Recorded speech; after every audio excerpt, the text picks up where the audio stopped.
Hello everyone, I welcome you all. आज की class में हम बात करेंगे मेंसुरेशन 3D के क्वेश्चंस के बारे में। काफ़ी अच्छे अच्छे क्वेश्चन आज की क्लास में हम सॉल्व करने वाले हैं। आपके सामने पहला क्वेश्चन कुछ इस प्रकार है। उस बड़े से बड़े लंबवृत्तीय शंकु का आयतन क्या होगा जो कि 3 सेंटीमीटर की कोर के घन से काटा गया है। देखिए, लंबवृत्तीय शंकु जब आपके सामने आ जाए तो इससे परेशान नहीं होना है, क्योंकि हमारे सिलेबस में लंबवृत्तीय शंकु ही है। लंबवृत्तीय शंकु से मतलब है एक समान शंकु के बारे में बात चलती है, इसलिए लंबवृत्त शंकु इसको बोल देते हैं। ठीक है, उससे आपको परेशान नहीं होना है। तो देखिए, हमें क्या करना है। बड़े से बड़े लंबवृत्तीय शंकु का आयतन क्या होगा जो कि 3 सेंटीमीटर की कोर के घन से काटा गया है। घन से काटा है, इसका मतलब मान लीजिए ये 3 सेंटीमीटर की कोर का घन है। घन है तो 3D पिक्चर है, मैं 2D फॉर्म में ही बस बना रहा हूँ। इससे हमने एक शंकु काट लिया, तो आप देखेंगे अगर ये 3 सेंटीमीटर है तो यहाँ पर इसी के कोर पर शंकु बना हुआ है। ये कुछ इस प्रकार का शंकु है। तो आप देख पा रहे हैं कि सर शंकु की जो ऊंचाई है वो घन की भुजा के बराबर हो जाएगी। ये वाली इसकी ऊंचाई हो जाएगी, ये तो बराबर होगी। और शंकु की जो आपकी रेडियस होगी वो इसकी साइड का आधा हो जाएगी, मतलब कि रेडियस हो जाएगी 3/2। बस यही चीज़ आपको निकालनी थी। अगर आप इतना निकाल लेते हैं तो हमारा क्वेश्चन भी बन जाएगा। तो अब हमसे हमारे सामने सीधा सीधा क्वेश्चन क्या बन गया कि उस शंकु का हमको आयतन बताना है जिसकी ऊंचाई 3 सेंटीमीटर है और रेडियस है 3/2। तो आइए अब इसको सॉल्व कर लेते हैं। कैसे होगा, फॉर्मूला लगा के अब हम इसको सॉल्व कर लेंगे। एक सेकेंड, हम इसको फॉर्मूला लगाते हैं और सॉल्व करते हैं। तो क्या होगा हमारे सामने,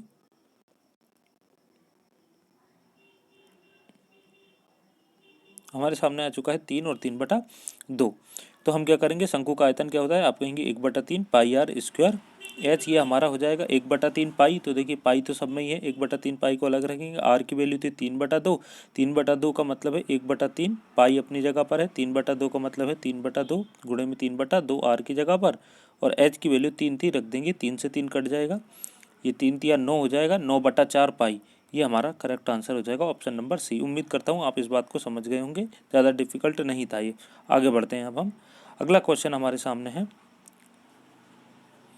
ज़रा इस पर लिख देने पर प्रॉब्लम हो जाती है। आइए आगे बढ़ते हैं। अगला हमारे सामने है, अब एक सेकंड रुक जाइए। अगला क्वेश्चन हमारे सामने, एक शंकु के ढालू भाग में 20% की वृद्धि तथा त्रिज्या में 30% की कमी कर दी गई है। तो शंकु के वक्र पृष्ठ के क्षेत्रफल पर क्या प्रभाव पड़ेगा। तो देखिए, वक्र पृष्ठ क्षेत्रफल आपके अंदर होना चाहिए, होता है पाई आर एल। जो भी छेड़छाड़ होगी इसमें होगी। तो देखिए, ढालू भाग में 20% की वृद्धि, यहाँ पर एल जो है वो लेटरल हाइट है, सॉरी, जिसको हम स्लैंट हाइट बोलते हैं, वही ढालू भाग होता है। ठीक है, एक शंकु की अगर बात करें तो कुछ इस प्रकार बनता है। उसमें से ये जो है वो स्लैंट हाइट मतलब कि तिर्यक ऊंचाई होती है, तिर्यक ऊंचाई को ही ढालू भाग बोलते हैं। ये जो है वो सीधी सीधी ऊंचाई होती है, और ये आपकी जो नीचे है वो रेडियस होती है। तो क्या बोला है, ढालू भाग में 20% की वृद्धि। तो हम इसको फ्रैक्शन से अब करेंगे। 20% आपका फ्रैक्शन बनाएगा कितना, आप कहेंगे 1/5। हम सभी जानते हैं इसको, 1/5। तो वृद्धि होकर 20% की वृद्धि, तो 5 से ये कितना हो जाता है, 6 हो जाता है। और त्रिज्या में 30% की कमी, 30% मतलब कि 3/10 फ्रैक्शन बना लेगा। पहले 10 थी, बाद में कितनी हो गई है, 3 हो गई। तो ये हमारा सॉरी, 3 की कमी होने का मतलब क्या है कि ये 7 बच जाती है 3 कम होकर।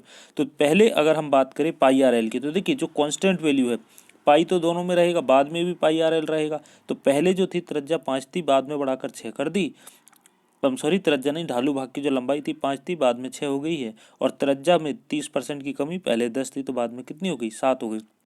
तो पाई आर एल में हम देखेंगे पहले केस में कितना बनता वक्र पृष्ठ का क्षेत्रफल, तो आप कहेंगे सर 5×50 बनता। और बाद में कितना बना, तो आप कहेंगे 6×7 तो 42। बाद का जो क्षेत्रफल है वो 42 है, और पहले का कितना था, 50 था। तो उसने पूछा है कितने परसेंट की कमी हो गई। तो आप देख पा रहे हैं अगर 50 पर 8 की परसेंट की कमी होती है, 8 कम होता है, तो 100 पर कितना कम होगा, 16 रहा होगा। तो 100 पर जो होगा वो 16% इसका करेक्ट आंसर हो जाएगा। आप देख पा रहे हैं इनमें से 16% कहीं पर भी नहीं है। तो वक्र पृष्ठ के क्षेत्रफल का प्रभाव पड़ेगा, ऑप्शन नंबर डी करेक्ट हो जाएगा, इनमें से कोई नहीं। उम्मीद करता हूँ ये समझ में आ गया होगा आपको। आगे बढ़ते हैं।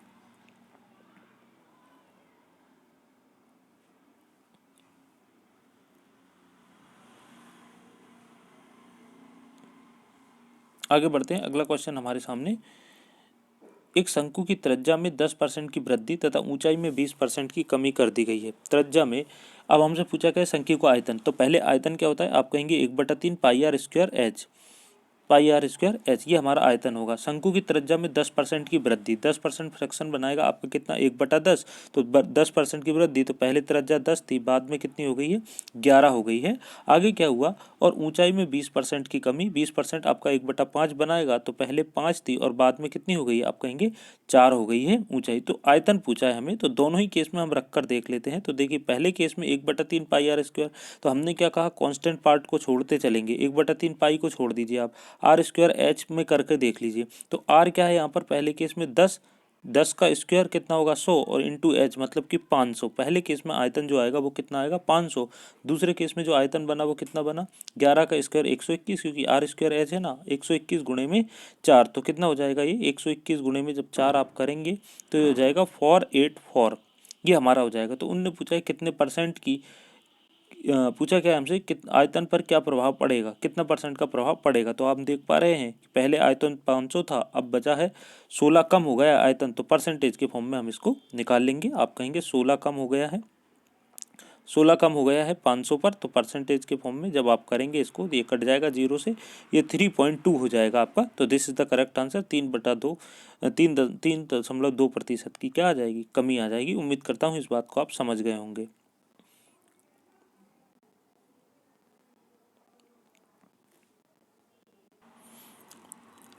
अगला क्वेश्चन हमारे सामने, एक गोले की त्रिज्या को, क्वेश्चन नंबर ये, एक गोले की त्रिज्या को दुगना कर दिया जाता है, तो बताओ आयतन, नए आयतन व पुराने आयतन में क्या अनुपात होगा। तो गोले की त्रिज्या को कितना कर दिया है, दुगना कर दिया गया है।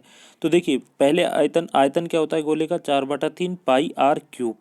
ये हम क्यों लिखते हैं बार बार, हम देख पा रहे हैं कि जो कांस्टेंट वैल्यू है उसमें जब भी चेंजेस होगा, आप बताइए जब भी परसेंटेज में चेंज होगा तो ये कांस्टेंट वैल्यू तो हर जगह सेम ही रहेगी, 4/3 पाई आर क्यू, जिसमें आर वेरी करता है, आर घटेगा या बढ़ेगा, 4/3 दोनों जगह रहेगा। तो 4/3 से हमें, पाई से हमें कोई लेना देना नहीं है। पहले केस में देखिए आर क्यूब, और दूसरे के दोनों में अनुपात पूछा है, तो दूसरे केस में आर क्यू, क्या हो रहा है, त्रिज्या को आप दुगना कर रहे हैं। तो पहले त्रिज्या 1 रही होगी, बाद में दुगना करेंगे तो त्रिज्या कितनी हो जाएगी, 2 हो जाएगी। तो हमसे आयतन का अनुपात पूछा है सर, जब आयतन की बात करेंगे तो उसमें आर का क्यूब हो जाता है, तो 1 का क्यूब तो 1 ही रहेगा, लेकिन दूसरे केस में जब 2 का आप क्यूब करेंगे आयतन निकालने के लिए, ये कितना हो जाएगा, 8। इसका मतलब नए और पुराने आयतन में जो अनुपात होगा वो क्या हो जाएगा, नया आयतन पहले लिखा है तो 8:1, ये हमारा आंसर हो जाएगा। उम्मीद करता हूँ आप समझ पा रहे होंगे। इसमें 4/3 पाई की कोई भी ज़रूरत नहीं है, जो भी वैल्यू वेरी कर रही है उसको कराकर देखना है, तो ये बड़े आसान तरीके से आप इसको सॉल्व कर लेंगे। आइए आगे बढ़ते हैं।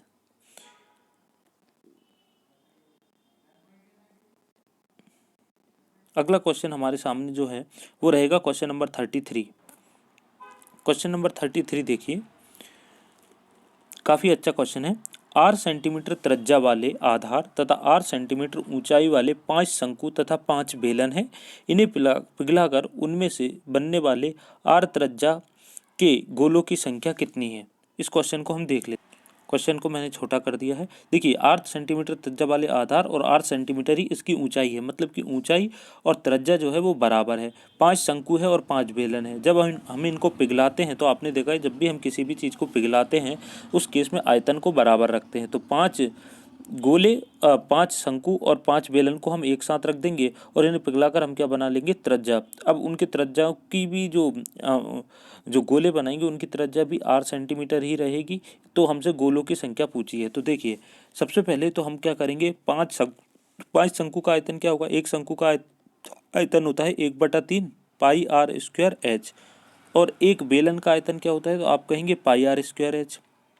अगर मैं इनको जोड़ूं 1/3 और ये है पाई आर स्क्वायर, इन सबको जोड़ देंगे तो ये 3 से होकर ये कितना हो जाएगा, 3 ये और एक ये 4, तो ये हो जाएगा पूरा का पूरा 4/3 पाई आर स्क्वायर एच। समझने की कोशिश कर रहे हैं, ये एच और आर तो बराबर ही है, मतलब एच कट जाएगा और ये पूरा बन जाएगा 4/3 पाई आर क्यूब।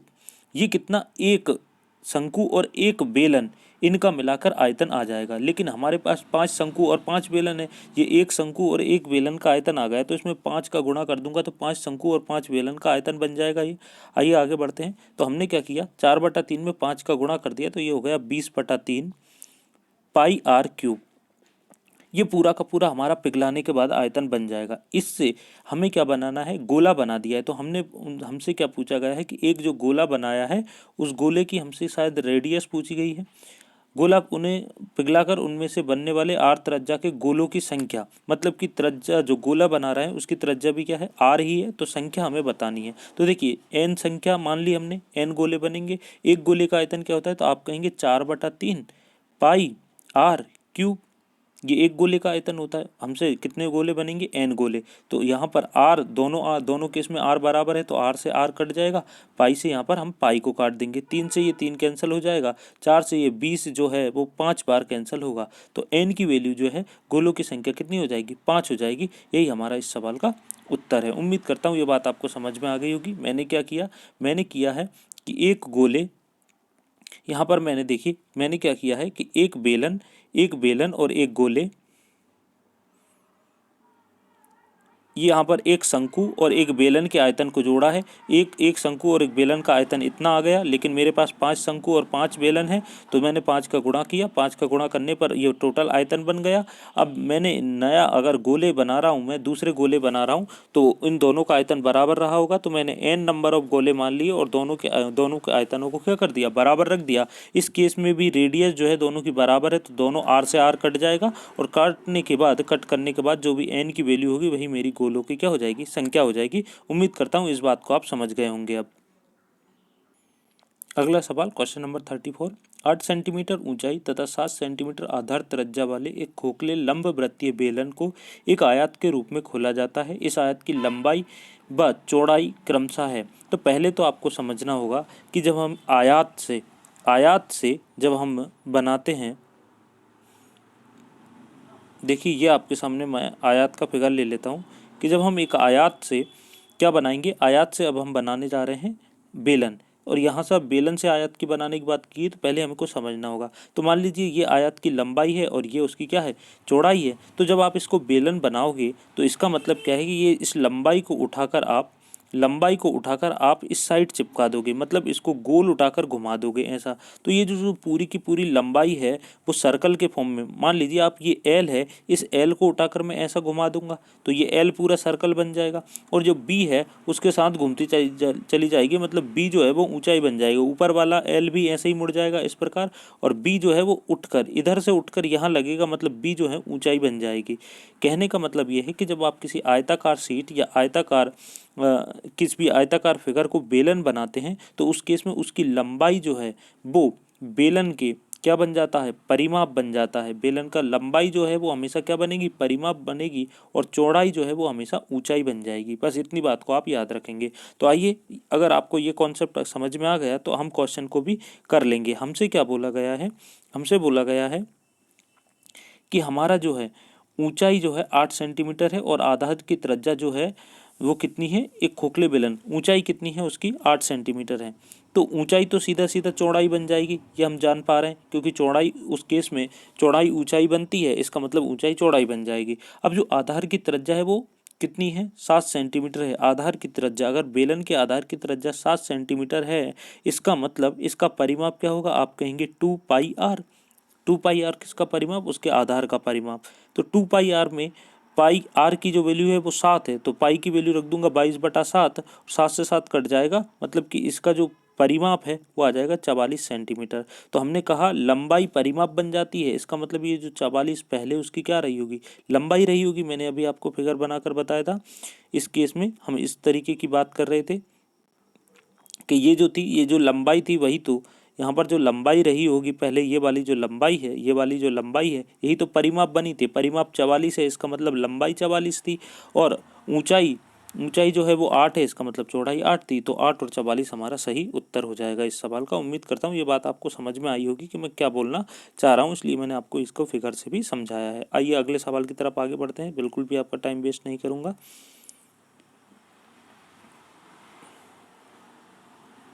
देखते हैं अगला सवाल हमारे सामने, एक अर्धगोलीय कटोरे, काफ़ी अच्छा क्वेश्चन है, जितने अच्छे से समझेंगे उतने अच्छे से सॉल्व कर पाएंगे। एक अर्धगोलीय कटोरे का बाह्य व्यास 14 सेंटीमीटर है। बाह्य व्यास 14 सेंटीमीटर है तथा कटोरे का कुल पृष्ठीय क्षेत्रफल कितना है। तो बाह्य व्यास दे दिया, व्यास दे दिया, मतलब त्रिज्या क्या हुई, त्रिज्या व्यास की आधी होगी, मतलब कि आर की वैल्यू जो है वो 7 है। बाह्य व्यास दे आंतरिक व्यास दे, उससे आपको परेशान नहीं होना है। अगर दो व्यास नहीं दिए हैं तो बाह्य और आंतरिक से हमें फर्क नहीं पड़ता। तो कटोरे का कुल पृष्ठीय क्षेत्रफल देखिए, अर्धगोलीय दिया है, अगर गोले का कुल पृष्ठीय क्षेत्रफल देखें तो वो होता है 4πr², गोले का कुल पृष्ठीय क्षेत्रफल। तो अर्धगोले का कितना होगा, तो आप कहेंगे सर 2πr²। और अगर आपने यह कर दिया, ऐसा कर दिया, तो आपका क्वेश्चन गलत हो जाएगा। क्यों गलत हो जाएगा कि जब आप गोले की बात करते हैं तो गोला किस इस प्रकार का होता है, उसका कुल पृष्ठीय क्षेत्रफल क्या होगा, 4πr²। लेकिन जब हम अर्धगोले की बात करते हैं तो अर्धगोला कैसा होगा, कुछ इस प्रकार का होगा। उसमें क्या होता है कि ये वाला आधा पृष्ठ तो है ही जो कि नीचे है, एक पृष्ठ ये भी जुड़ जाता है जिसका क्षेत्रफल होता है πr²। तो अगर मैं अर्धगोले की कुल पृष्ठ के क्षेत्रफल की बात करूं तो वो 2πr² ना होकर वो होने लगता है 3πr²। बस इतनी सी बात है, इतना ही हमें समझना है। तो उसकी हमें त्रिज्या दी है 7 और कुल पृष्ठीय क्षेत्रफल पूछा है, तो इस फॉर्मूले में रखकर हम उसको सॉल्व कर सकते हैं। तो क्या हो जाएगा, 3 इंटू पाई की वैल्यू हो जाएगी 22/7, आर की वैल्यू है 7, तो 7 गुणे में 7, 7 से 7 कट जाएगा, गुणा कर देंगे हम, जो भी गुणा करने पर आएगा वो इनमें से कोई हमारा एक आंसर हो जाएगा। उम्मीद करता हूँ इस बात को समझ गए होंगे कि अर्ध कटोरे या अर्धगोले का जो होता है कुल पृष्ठीय क्षेत्रफल वो 3πr² होता है, ना कि 2πr²। आगे बढ़ते हैं। एक शंक्वाकार बर्तन जिसका व्यास 10 सेंटीमीटर तथा ऊंचाई 48 सेंटीमीटर है, पानी से भरा हुआ है। यदि इस पानी को एक ऐसे बेलनाकार बर्तन जिसका आंतरिक अर्धव्यास 20 सेंटीमीटर है में उड़ेल दिया जाता है तो इस बर्तन में पानी की ऊंचाई कितनी है। पानी की ऊंचाई वाले क्वेश्चन एग्जाम में खूब पूछे जाते हैं। इस प्रकार के क्वेश्चंस में आपको क्या करना है, जो भी दो आकृतियां दी हुई हैं उनके आयतन को आप बराबर रख देंगे। आयतन को बराबर रखने पर दी गई वैल्यू को रख देंगे। दी गई वैल्यू के बाद एक ऐसा कांस्टेंट बचेगा जिसकी वैल्यू नहीं दी है, कट करने के बाद आप बड़ी आसानी से इस प्रकार के क्वेश्चन को कर सकते हैं। बिल्कुल भी इस प्रकार के क्वेश्चन से डरना नहीं है, बहुत आसान होते हैं इस प्रकार के क्वेश्चन। आइए अब दिए गए क्वेश्चन को करते हैं। देखिए, एक तरफ शंक्वाकार बर्तन है और दूसरी तरफ है बेलनाकार, तो शंकु का आयतन बराबर रख देंगे हम बेलन के आयतन के। शंक्वाकार बर्तन मतलब कि πr²h, ये इसका आयतन हो जाएगा πr²। बेलनाकार है तो उसका आयतन हो जाएगा πr²h। यहाँ पर 1/3 है, यहाँ पर 1/3 नहीं है, दोनों में यही फर्क होता है। आगे बढ़ते हैं हम। आगे मैं क्या देख पा रहा हूँ, मुझे कुछ वैल्यू दी हुई है। पहले केस में वैल्यू दी थी 1/3, पाई तो कांस्टेंट है। देखिए, पाई को पहले ही काट देता हूँ मैं, ताकि इसकी ज़रूरत हमें क्वेश्चन को में डिफिकल्ट ना बनाए, पहले ही काट देते हैं। पाई से पाई कट जाएगा, अब कोई ज़रूरत नहीं है हमें। यहाँ पर हुआ 1/3। यहाँ पर हमें दिया हुआ है कि त्रिज्या जो है वो जिसका व्यास 10 है तो त्रिज्या उसकी आधी हो जाएगी। त्रिज्या जब आधी हो जाएगी इसका मतलब 5 गुणे में 5 ऐसा कर दूंगा, और ऊंचाई जो है 48 दी हुई है। आगे में बढ़ा, आगे दिया हुआ है आर की वैल्यू। दूसरे केस में जो आर की वैल्यू है वो हमें दी हुई है।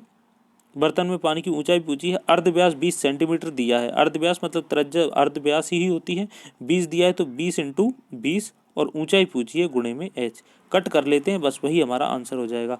5 से ये 4 टाइम्स जाएगा, 5 से ये 4 टाइम्स जाएगा, 4 4 जा 16, 3 टाइम्स 3 से 3 कट जाएगा, तो h की जो वैल्यू है मतलब हाइट जो है वो 1 सेंटीमीटर आ जाएगी। ऑप्शन में हमारा दिया भी हुआ है, हाइट जो है वो 1 सेंटीमीटर है। उम्मीद करता हूँ काफ़ी आसान सवाल था, आपको समझ में ये आ गया होगा। इसमें कोई भी डिफिकल्ट बात नहीं थी। बस आपको क्या करना है, आयतन को बराबर रखना है। हमेशा इस केस में आयतन को हम बराबर रखते हैं। तो ये थे आज के कुछ इंटरेस्टिंग और अच्छे सवाल जो कि एग्ज़ाम में पूछे जाते हैं। उम्मीद करता हूँ ये सारी बातचीत आपको समझ में आई होगी, पसंद भी आया होगा। क्वेश्चन का लेवल काफ़ी अच्छा है। अगर आपको ये वीडियो लेक्चर पसंद आता है तो इसको लाइक ज़रूर करिए, शेयर करिए प्लीज़। मिलते हैं नेक्स्ट वीडियो लेक्चर में।